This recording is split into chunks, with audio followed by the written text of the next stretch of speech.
We are live. All right, welcome everyone. I'm Donna Nelson, founder of the Adopt a Single Mom Project and Adopt a Single Mom for Christmas.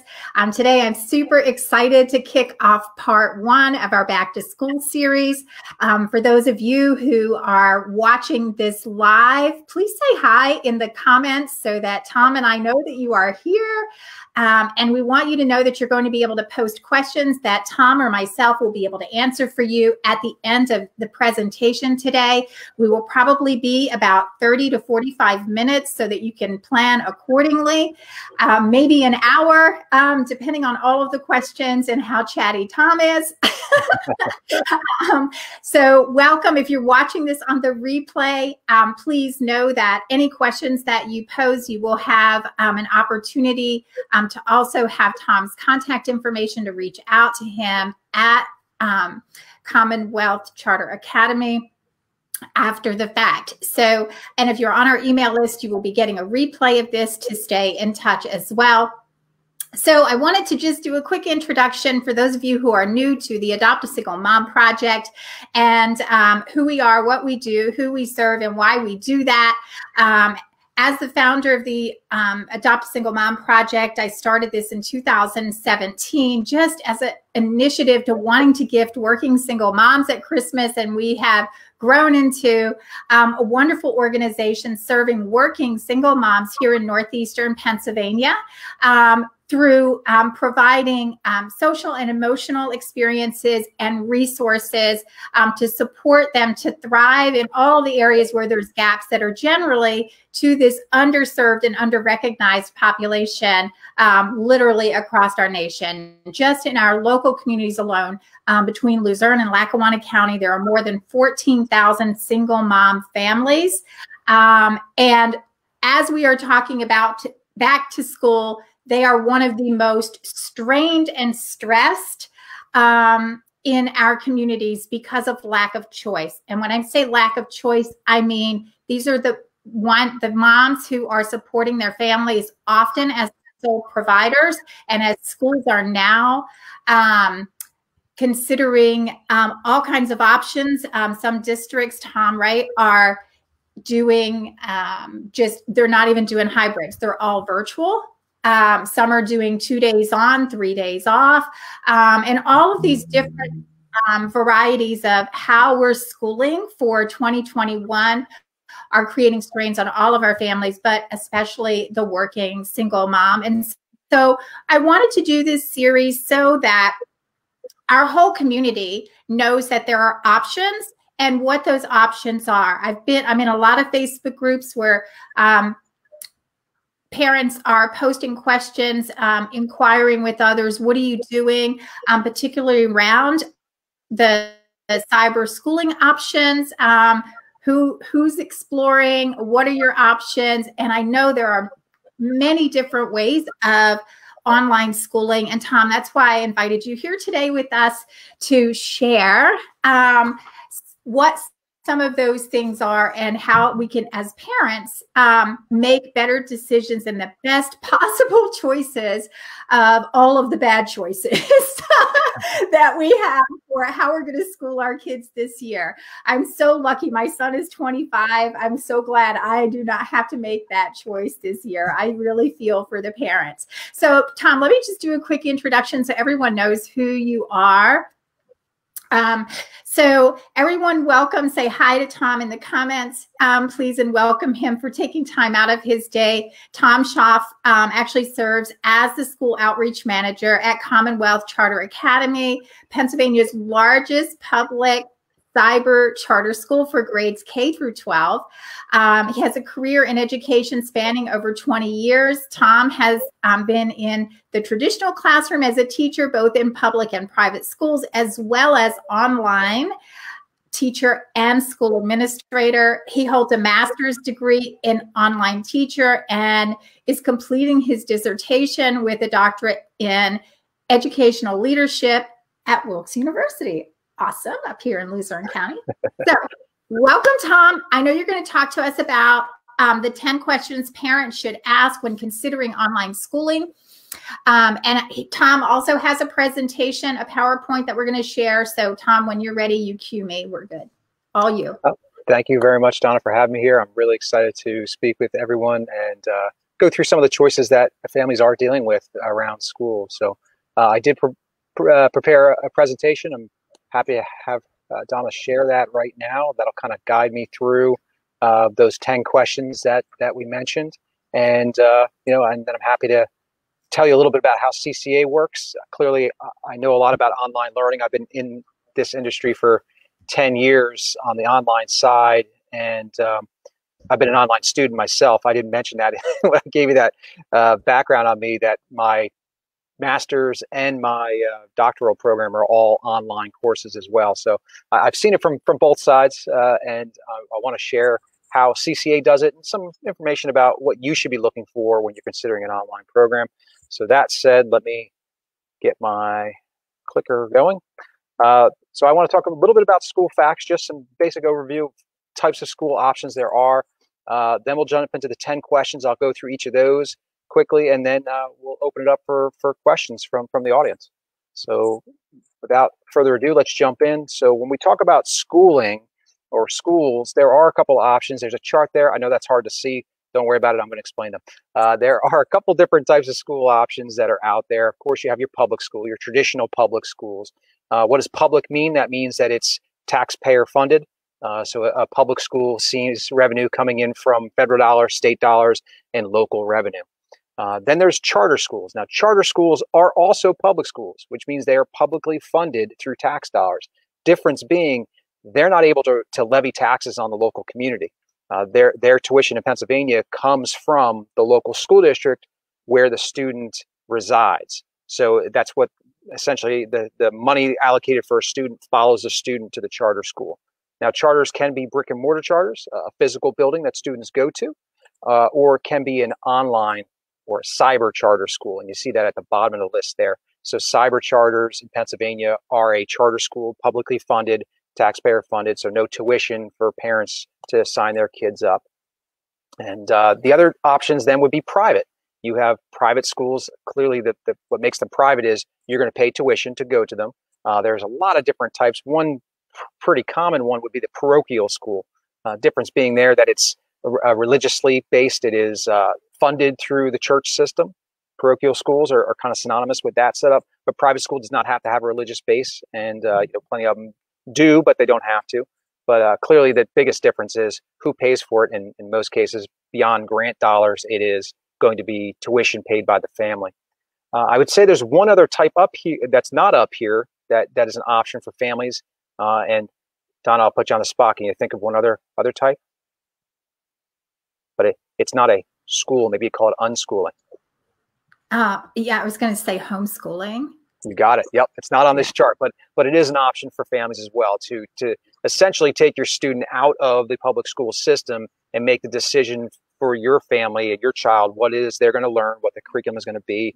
You're going to provide the instructional materials, the instruction as the parent. You take on the full responsibility for educating the child. So that is another option that was not included on this chart. But that being said, let's talk a little bit about CCA. We're talking about cyber schools, cyber charter schools, and what those are in Pennsylvania. Donna mentioned CCA. We are the largest in Pennsylvania. We have ended the year at over 11,000 students last year, and we kind of anticipate we'll have a few thousand more starting this school year. We've been around for a while, and I think that's kind of a key thing. It's not in the 10 questions, but I don't want to overlook it. We've been doing this for almost a decade or 2 decades in Pennsylvania, and that experience matters. And we all know kind of what happened in the spring when schools had to very quickly pivot and try and figure out how to deliver an online education. And some were more successful than others at making that pivot, but clearly, and some are still trying to figure out how it's going to work coming into this school year. We've been doing this for a while, so this is second nature to us, and we've built the resources to deliver an online education for families in Pennsylvania. We are authorized by the Department of Education. As I said, we're a public school. We provide a curriculum that follows state standards. And of course, there's no tuition to enroll at CCA. We're funded through tax dollars that flow from the student's district of residence.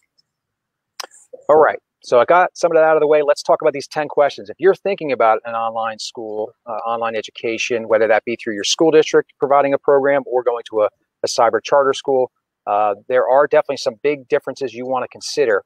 And I will mention, as it says on the screen there, I didn't come up with these 10 questions. They come from Dr. Maurice Fleury. And who is he? He is a 35 plus year veteran of public education here in Pennsylvania. I know him because he was the school leader at CCA for the last 10 years, just recently retired. But he has a lot of experience in education in Pennsylvania and certainly online education. And this is something that he's been talking about. How do families make this decision? What should they be looking at? So I'll start with question 1 and 2. Is the learner provided live instruction in each of their subjects each day? And are all live instructional lessons recorded so learners and or parents can watch them again or later if they want to? That is a big question you really want to think about. In our setting, we have teachers that are working full-time every day, providing support for students. And one of the biggest pieces they do each day is provide live instruction. They use a platform called Zoom, which many of you are probably more familiar with than you were a year ago. But Zoom is our platform, and our teachers are providing live instruction on a daily basis. So students have that option to get real-time interaction with their teacher, their classmates. They can ask questions. Now, it's not required. We don't require in our school that students go to those live sessions. Some cyber schools might. So I'll tell you that's a difference you want to look at. Do you have that choice of going live or not going live, watching recordings if you like? We do provide that choice every day. And it's not, frequency is kind of an important thing to ask. How often are these sessions being held in the cyber option that you're looking at? Is it once a week? Is it every day? Is it multiple times a day for each of their classes? That's important details you want to know as a parent to understand how much interaction is my student going to get with their teacher? How much opportunity do they have to ask questions or get that additional instruction? And of course, the recordings are important too. Just because you listen to it one time doesn't mean you're going to remember it later. And you might want to go back and let me hear what they said again. Or let me be able to pause if I'm taking notes. A lot of our students like to take notes. So they'll listen to their teacher and they can, if they're listening to the recording, they can hit pause. They can write down a note and hit play and not miss anything. They can watch a teacher explain a problem, if it's math, let's say, over and over again until they kind of feel like they've gotten it. So those are important. I wanted to share also just a quick clip of some of our teachers providing that live instruction, just so you know what I mean by live instructional sessions. I have to share the audio on that. Okay, so let's give this a whirl. Maybe.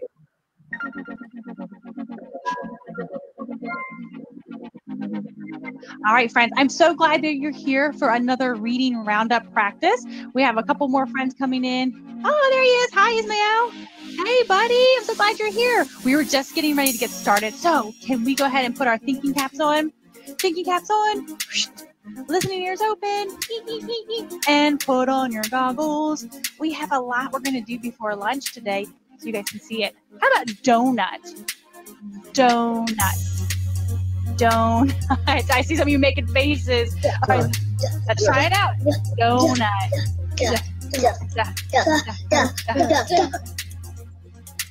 Very good. You guys are doing great. Does that donut? I love that you're pounding these out and helping me make lunch. Does that go in there, Samir? Does donut belong in the? No. No. Oh my goodness. If you agree with Samir, can you make a face? Say, no way, Miss Steve. No way. Oh, I'm not putting that in there. I see a lot of silly faces. Nope. Can't put that in the sea soup. Nope, that would not taste good. All right, one more. Pretend that we're ice cubes. And ice cubes, the molecules in ice cubes, what? Do they fly around super crazy? They move really fast? No. They huddle together really close, right?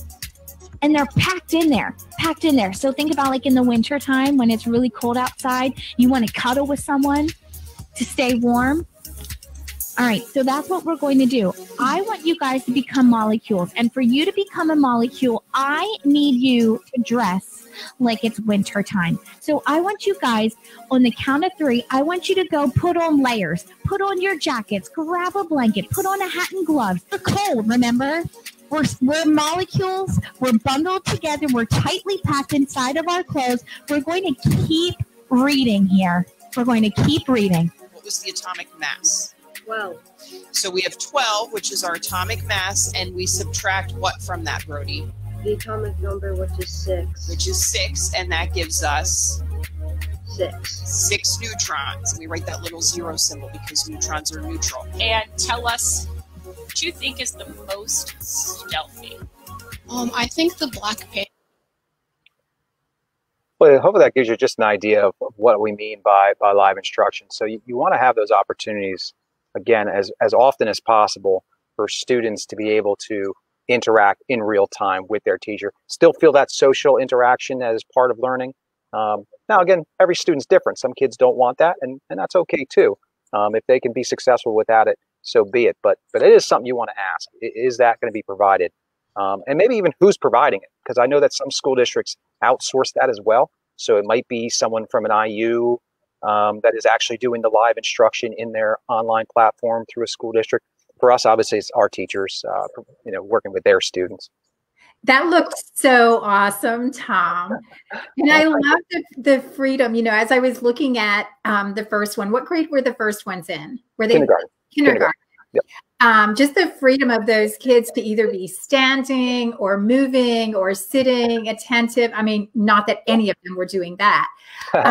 But, I think about even when my son was in his early years, Mr. Ants in his pants in kindergarten, his teachers would, be sending notes home. He can't sit still. And I'm like, why can't he stand? Like, yeah, I totally agree. So just thinking about the freedom of that, even for a student to have, to work with their own energy, looks so great. But molecules in the 2nd grade, things have really advanced, I will tell you. State standards, that's what they want them to learn.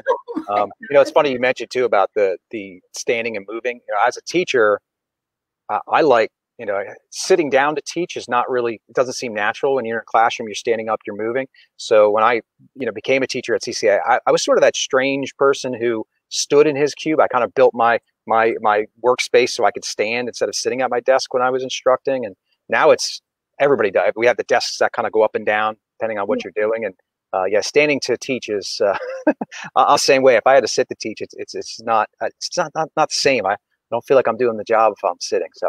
Right, but we expect our students to, right? It's kind of funny, but and it's healthier to stand. So, okay, carry on. All right. So question 3, is the learner permitted to work synchronously and asynchronously in each class? And I kind of started to touch on this already by saying that, we have the live sessions, but are we requiring the live sessions? And I'll give you my own personal feeling on that. If something is required, then I wonder about the level of quality you're going to get. If my students have to come to my sessions, whether I'm great or terrible, what's going to make me raise my game? But if they only come because they actually enjoy it and it's beneficial to them, then that gives me the feedback I need as an instructor that, no, I'm doing a good job because kids are showing up and they're engaged. So I think it's important to have that ability for kids to decide, this is a class where I need the live instruction with the teacher, or this is a class where I'm perfectly fine without that live instruction, or that live instruction is not actually that helpful for me. So giving students choices is kind of what we're built on as a school. We're all about flexibility. We're not going to tell you there's a certain time you have to log in each day. We're not going to tell you that you have to go to the live sessions in real time. We're not going to tell you that your school day has to look the same every single day of the week. We're not going to tell you that you can't flip things. We have high school students who like to work a part-time job and make their school schedule fit around their work schedule. That's perfectly fine. We're open to all kinds, and you can see in the little map there, it actually looks like one of those maps of the electrical, at night where it lights up with all the lights. But that's all the little dots are our students around the state of Pennsylvania. So you can kind of see how we're spread all over the place, and every family does things just a little bit different in our school. So that gets us to, like, what's a daily schedule look like then? That's always a big question. How do you set up a daily schedule if you have all this flexibility? So I broke it down by school level here, and I'll just kind of give you an idea of what it might look like in our school. And in this case, this is a third grade student, and I just picked a day out of their week. And in this case, they have these lessons. These are our lessons at the top. So they have 4 lessons on their planner that day that, again, they can work through on their own at whatever time of day they want. Or if you look down below, these are the live sessions that are scheduled for that day. There's actually a field trip in there too, but there's 3 live sessions scheduled in that day. So you can go to the live session and get the live instruction when that's happening. So there's a 9 o'clock, there's a 10:30, and there's a 2:30 on that day. Or you can work on the lesson on your own schedule, which is perfectly fine. We give you both options. So that is one of those questions you want to ask, because your student might not be the one who can sit and be in a live session for hours at a time. They might need frequent breaks. They might not be the person who is functioning at 8 o'clock in the morning. They might like to sleep in, and they're more effective if they have a schedule that's set to their what's that called? Sleep cycle, their sleep cycle. So a lot of options are always good. Just to show you the other 2, it's not that much different. Middle school, in this case, they have 5 lessons on that day, and there are 5 live sessions happening that day as well. And high school is going to look very similar. This student only had 4 classes that day and 4 live sessions. But and I'd even tell you that for us, flexibility extends beyond just the one day. You could have, lessons that you didn't get to today, and you can carry them over to tomorrow. Or you could have a lesson today that took you less time than you thought, so jump into tomorrow's lesson. That's fine too. You can move forward or faster, slower, pace depending on what your students' needs are, what your family's schedule needs are. Work things on the weekends if you want to. So there is a lot of flexibility there. Tom, can you elaborate on that for a hot second? Sure. So the lessons aren't due every day. So whatever's happening today, I'm not turning my homework in and it's being graded or given feedback or due or marked wrong or absent, or how does that work? Sure. Well, there are assignments every school day on their calendar. But we don't want to lock you into today has to be these 5 lessons because we want to be flexible. It might be that for your family, maybe you have a student who's an ice skater, and Wednesdays are particularly heavy for them when it comes to practice schedule. So they need a lighter load on Wednesday. Okay, well, take 1 or 2 of the lessons that are on Wednesday and either do them on Tuesday or Thursday. Nothing wrong with that. The work is getting done. The learning is happening. So we allow that flexibility. Now, we're going to keep tabs on it. We're going to look at if a student is falling behind, how many lessons are overdue. And if that number is creeping up and we're not seeing, we talk to the family, that doesn't seem like there's a plan for how they're handling the workload, then obviously we have to do some adjusting. But and you as a parent, when you log into our system, you can see that top line information about each student. Okay, they have 4 overdue lessons currently. Is that good or bad? Is that expected or unexpected? You as a parent should not be surprised if there's overdue lessons. You would be surprised if you didn't know about it, but it gives you easy access to know what's going on. But yes, we don't look at it as it's assigned today, so it has to be completed today. I'd say in most cases, families look to do that, to have it finished the day that it was assigned, but there's no penalty if you turn it in tomorrow. No penalty if you have a test scheduled for today and you feel like you're not ready and you want to take an extra day to study. Go right ahead, take an extra day and study. Take the test tomorrow. Not a problem. And no penalty for it, I think is the key thing. Mm-hmm. Does that make sense? Awesome. All right, great. All right, question 4. This is a fairly quick one, but this is an important question, especially if you have students with any kind of special needs. Is the content that you're being provided with the online program that you're looking at, is it 508 compliant? And that just means that it's accessible, that it's designed to be accessible. And that is really important for some specific students. The system we use is called Edio. We created this system. We built it ourselves a few years back. After so many years of doing this and buying a product off the shelf, if you will, there are learning management systems out there. You've probably heard of some like Ingenuity or Canvas or Blackboard is one of the older ones. We realized that we need something that works for us, specifically for us, that we can control and not be kind of beholden to some company to make changes that we weren't prepared for. So We built EDIO. EDIO is our learning management system, but we built it understanding that to deliver an online curriculum requires that this system is 508 compliant. That means that when there's an image on the screen, that there has to be alternate text so that a screen reader knows to tell the student what the image is if they are not someone who visually can see it. To make sure the color scheme makes sense, so that it's not affecting the way a student can read it if they have visual impairments. To build in the components so that this is not just a photocopy of something that you'd hand out in class, and your computer can't tell a visually impaired student what it is they're looking at. The tools, how the student navigates if they have some kind of physical disability, have to be easier for a user to use, and not just assume everybody can type and or use the mouse the same. So we built our system with those thoughts in mind, and we built our lessons with those thoughts in mind too. And again, that's an important question that you could easily forget to ask if you're talking to a school. How compliant is your system for a student who has special needs? As I said, curriculum, same thing. We build that to be 508 compliant, so the lessons follow very strict rules when the designers design them. They are designed by our teachers. Our teachers are creating content, creating lessons, using high-level materials from vendors you might recognize, like a Discovery Education or a Pearson or McGraw-Hill. So vendors you're going to recognize, to put together lessons that help students achieve the state standards, which of course as a public school, we're following the state standards. And it also is very easy for our teachers to personalize, and that's kind of a key thing.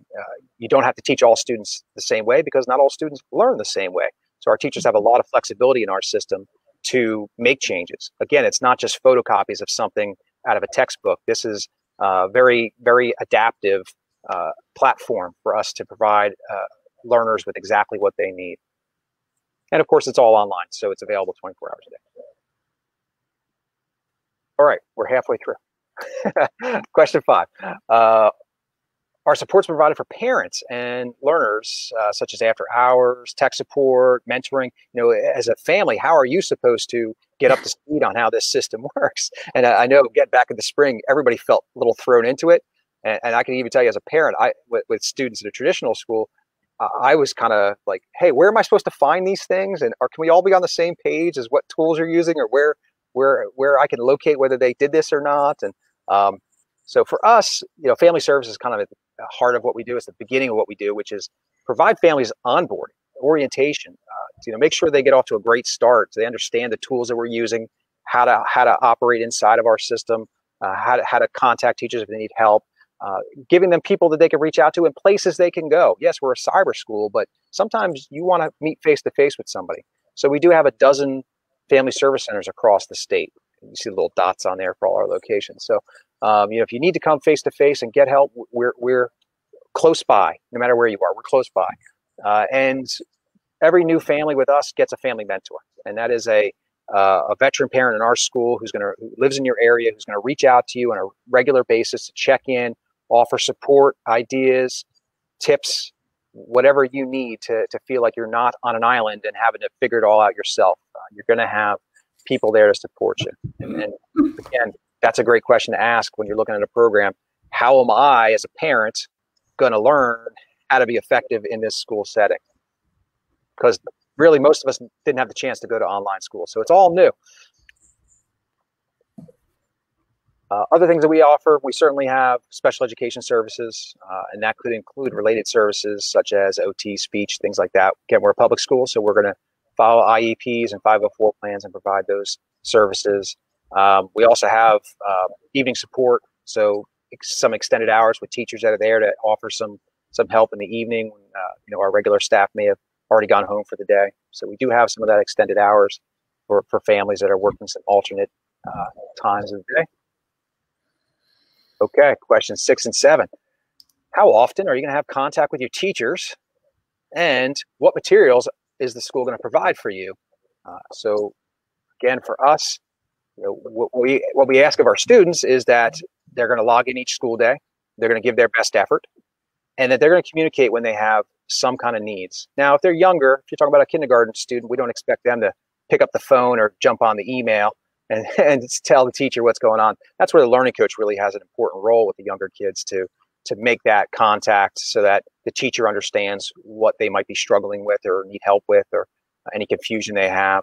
But as they get older, we expect our students to start taking on some of that responsibility themselves, become more independent, and reach out when they need help.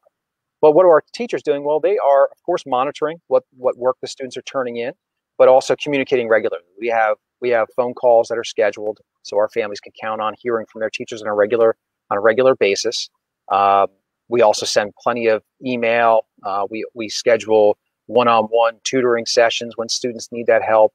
It's really a matter of just deciding, who needs help, when do you need it, and we're going to be there to answer those questions. We actually just built into our system an ability for, if you allow it, for us to text, just so families have that one more way that they can get a contact from a teacher. If answering the phone is a little bit more difficult, we can hit you with a text, just so we have that chance to connect with you. So, any way we can do it, we want to be able to talk to students and parents as often as possible. And the other thing our teachers are doing, of course, is making those decisions about tailoring the course to students' needs. So again, it's what kind of contact can you expect? How often can you expect to hear from teachers? How easily can you get in touch with teachers when you're doing an online program? Hopefully it's not they have office hours 2 days a week for 3 hours.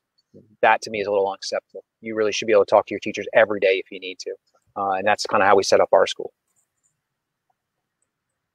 As far as materials, we are providing each of our students a laptop.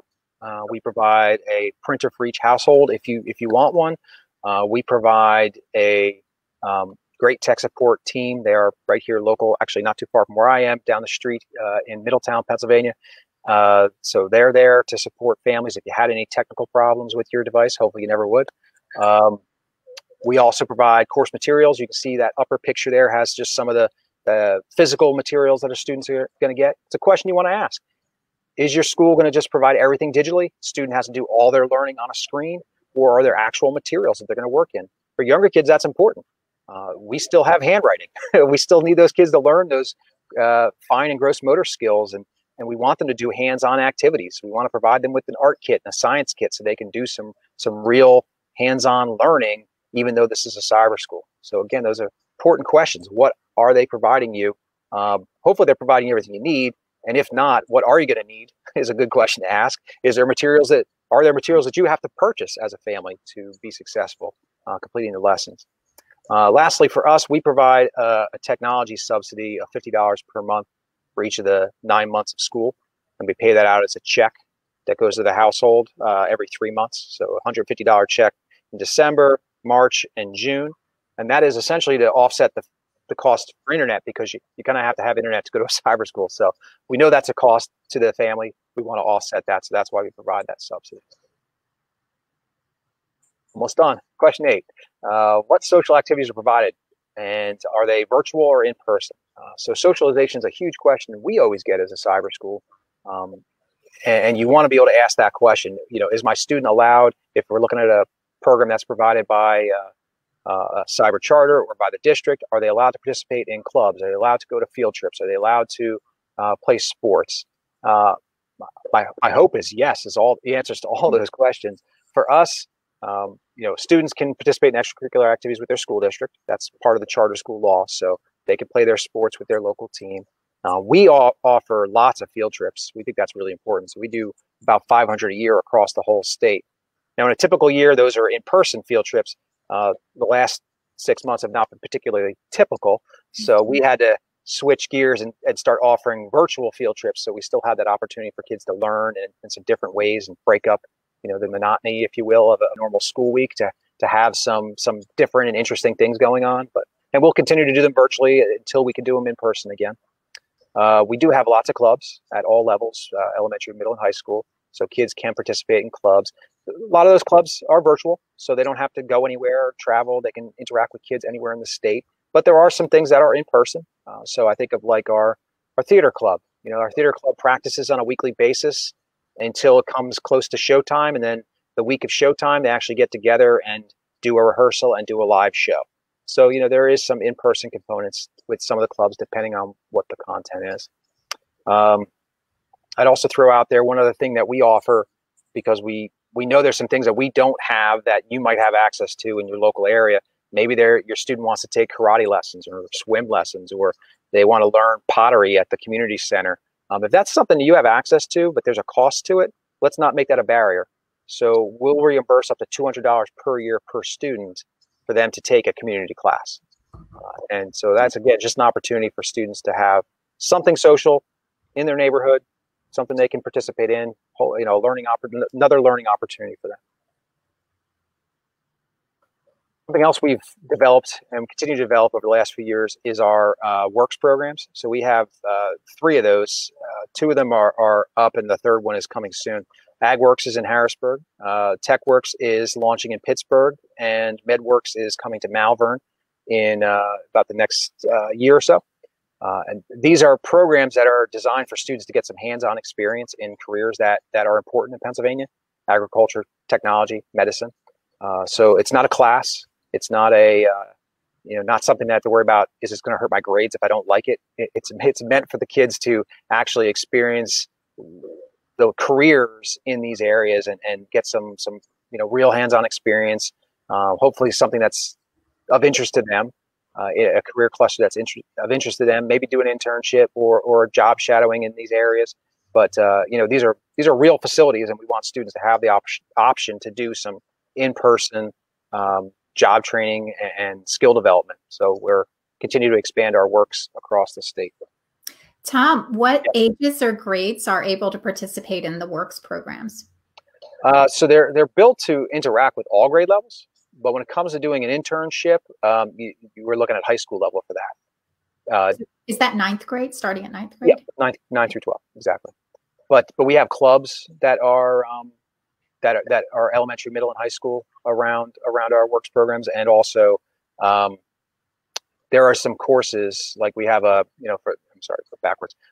the AgWorks we built an aquaponics. That's using AgWorks includes 3 different types of agriculture, but aquaponics is the main one. So we developed an aquaponics course that the student could take if they wanted to for high school. But we also have everything in the lab is hooked up through sensors and monitors, so that the data that's coming out of that system can be used by any teacher at any level to use for their lessons with their students. We try to make it as accessible as possible to the whole grade span K through 12. Very cool. Okay, almost done. 9 and 10. Are learners permitted to take classes from different grade levels, and can students move in and out of fully online, hybrid, or in-person programs as desired? I'll tell you that question 10 is a little bit more about in a traditional school setting. If you decide I'm going to do the cyber, how easily can I get over to the hybrid or to the back into the regular classroom? For us, it's obviously all cybers. So I'll explain how to enroll with us, or how easy it is to switch between schools. But classes at different levels, I wanted to mention that certainly we have advanced level. Usually people want to take advanced courses. We have honors programs starting in 3rd grade all the way through high school. We have electives that start as early as kindergarten. We have AP classes for high school, and we also have college and the high school options for our high school students as well, to get some college credit along with high school credit. So definitely opportunities to advance. Skipping a grade is a little bit more of an individual decision based on a lot of factors. What's age appropriate, what's the student's maturity level, what's their academic performance look like. So but it's not. I'm not saying it's unheard of. It's just maybe not the norm for kids to skip grades. But we definitely have opportunities for them to be advanced learners, no matter what grade level they're at. And then lastly, I'll mention the enrollment part again. If you're looking at a cyber school versus a public school's online option, the question for the public school would definitely be, if I choose your online option and I change my mind, how easily can I go back to either the hybrid model you're offering or the in-person classroom? That's an important question for us. If you're enrolling with CCA, you would go to our website, ccaeducate.me. You hit the enroll button. You fill out an application. You submit the documents that are required: proof of age, proof of residency, a charter school form, immunization record, and that's about it. Once we verify that information, we place the student, ship the materials, and they're ready to start. As far as unenrolling, some people might ask, well, if I sign up for a cyber charter school, am I locked in for the year? No, you're not locked in at all. You can change schools anytime. It's just the same as if you moved from one town to another and have to change school districts. We have rolling enrollment year round, and people can come and go. I think, other than telling you there's plenty of ways to learn more about CCA, you can check out our website, our social media channels. But that said, I hope I gave you a good sense of some of the things you should be thinking about when you're considering either a cyber school or an online learning opportunity that your district offers. And with that, I am open to questions. And if you want to, you can take down the share screen. It's up to you. Okay. Yeah. That's why my face is blue. I'll leave it up for just a few minutes. Okay, yeah. I'll leave it up so people can capture the ways to contact you and where to find more information. Perfect. So we do have a couple of questions. One is, can you share and I know you touched on it just a bit for some special needs, but or accommodation, but tell us what you do for students that need learning support or who have IEPs. Okay, sure.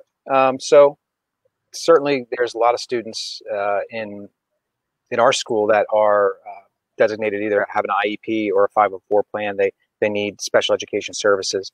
And that again, it might look different in our setting, but we're going to make sure that the students receive all of the supports that they need to be successful based on the goals that are in that IEP. And the reason I say it might look different is in a traditional school, you might see something in an IEP that says the student shall have preferential seating. Okay, well, in a cyber school, every kid can have preferential seating. You can all have a front row right in front of the computer. Frequent breaks, extended time on tests. Those are things that are kind of available for all of our students. So in our setting, absolutely, no problem. You have all those things. But when it comes to related services, so the student might need speech therapy, or they might need OT, or PT, those things. We're going to either provide that virtually when that makes sense. You can do speech therapy over the internet, and it's very convenient for families. If not, if it can't be done virtually, we'll do it in person. We have contracted services across the state so that someone local to you would be able to either come in home or in community and provide those services. When it comes to modifying or accommodating with courses and classes, we kind of have all three levels. We have self-contained students who think of like student who might need life skills. They're functioning well below their age-appropriate content. So those are kind of self-contained classes. We do have that. We have some kids that have, they're in the regular classroom, but they have a learning support teacher as well to give them additional instruction and help them be successful. Or we have kids who are fully in the regular courses with just ongoing touch base with a special education teacher to make sure that the course content that they're seeing is appropriately modified based on the IEPs, and to do that ongoing goal check to make sure the students are meeting the goals of the IEP. So it might look different in our environment, but we're going to fully support that student's needs. Some of the things that I was hearing from parents, particularly some of our single moms, is, oh no, even if they're unemployed right now or work from home and have the capacity or the ability, maybe I should say, for their children to be schooled at home, they're still saying, oh no, my kids are going to school because they have these learning needs or they need this extra support or because of their IEP. And of course, let's be honest, there's an element of saving my damn sanity. They need to have my hair after all of this time. Yeah. There's that too. I was wondering though, for the kiddos maybe that have behavior problems where in the traditional brick and mortar model, they might have a TSS worker or some extra support person. What does that look like at CCA? How do we support those families if they wanted to have this as an option? Yeah, that's a good question. You'd have to ask why is it that we felt a TSS is necessary, let's say, in that case. And I would tell you that in most cases, it's because the teacher has a room full of kids that they can't stand next to every single kid at the same time. So we need someone to we need that almost parent figure to be there next to them, to understand that student really intimately, to understand what the tricks and techniques are to keep that kid engaged, or control a behavior that's distracted to the rest of the group. I would even ask that question too. Is the thing that they're there to do even something that is a problem in the home learning environment? You mentioned it earlier when you were looking at the video of the kids, and they could be almost bouncing up and down, and it doesn't really cause a problem to the classroom. Whereas in a traditional classroom, you might actually get a teacher who gets very frustrated. I can't keep him in his seat, or she won't stop calling out, or whatever it is. Is that a problem in our setting? I would tell you in a lot of cases, those things go away because you're in a comfortable, controlled environment, which is the home. And the parent who knows the student very well actually doesn't need someone to stand next to their kid for them. They're perfectly able to control their kid's behavior without that service. Yeah. Well, and some parents certainly don't want to be sitting next to their kid while they're understand too. So it's all of that. So just curious. So that's actually a really good point, and that's helpful. Yeah. So we had some other questions here. Let me just pull up my Word document where I saved them. So Julie asked, do you have an automotive mechanics program? I guess she has a kiddo going into grade 11. I'm thinking that's along the lines of a VOTEC. CCA is not a VOTEC. I don't think any of the cyber charter schools are very well. There's certainly none that are designated as a VOTEC or a career technical institute. So a lot of the programs we offer have a lot more to do with career exploration, but not certification programs necessarily. And I can tell you kind of the ins and outs of what makes VOTEC difficult for cyber schools is that we serve students across the entire state, and every VOTEC is set up a little bit differently. Some of them are full day, some of them are half day, some of them are K through 9, some of them are only 2 years. And so I would tell you, if you're interested in a VOTEC program, clearly you're interested in that hands-on instruction in a very specific career field, and that's probably a hands-on in-person career field where you want to be there. You're going to want to go to the VOTEC. That's obviously their specialty.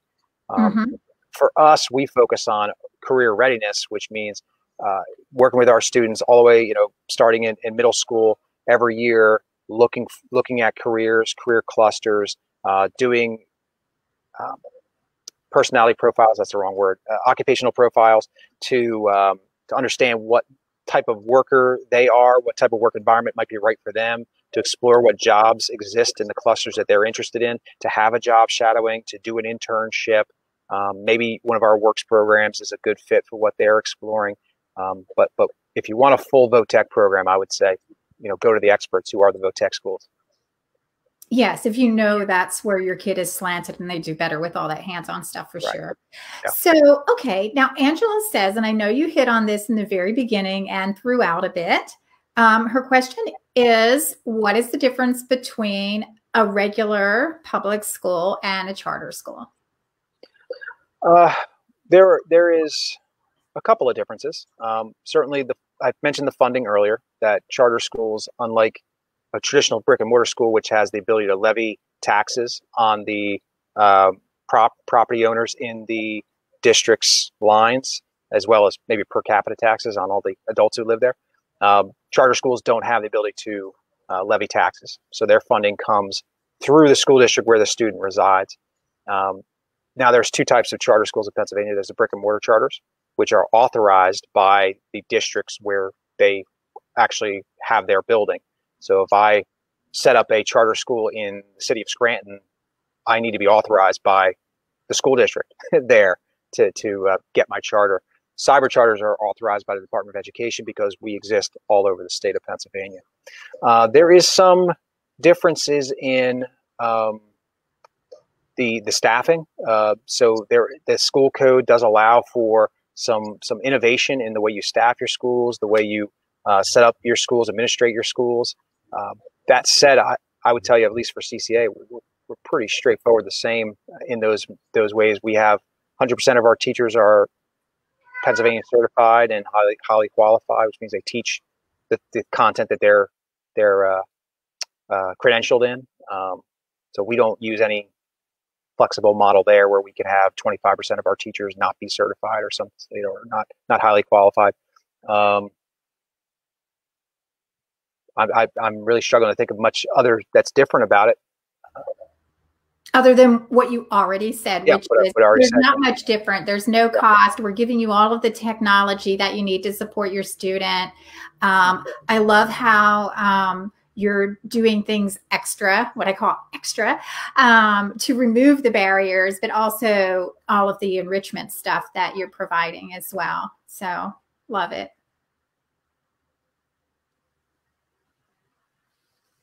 Thank you. So, okay, those were all of the questions, and there's no questions in the thread that we have to address. So, so I will say thank you, Tom, for being here and offering all of this wonderful information. And I hope that our parents in the community find this super helpful in their choices and now have a better understanding of cyber charter schools and how amazing CCA is. So thank you very much. And I will sign us off here. Thank you for having me.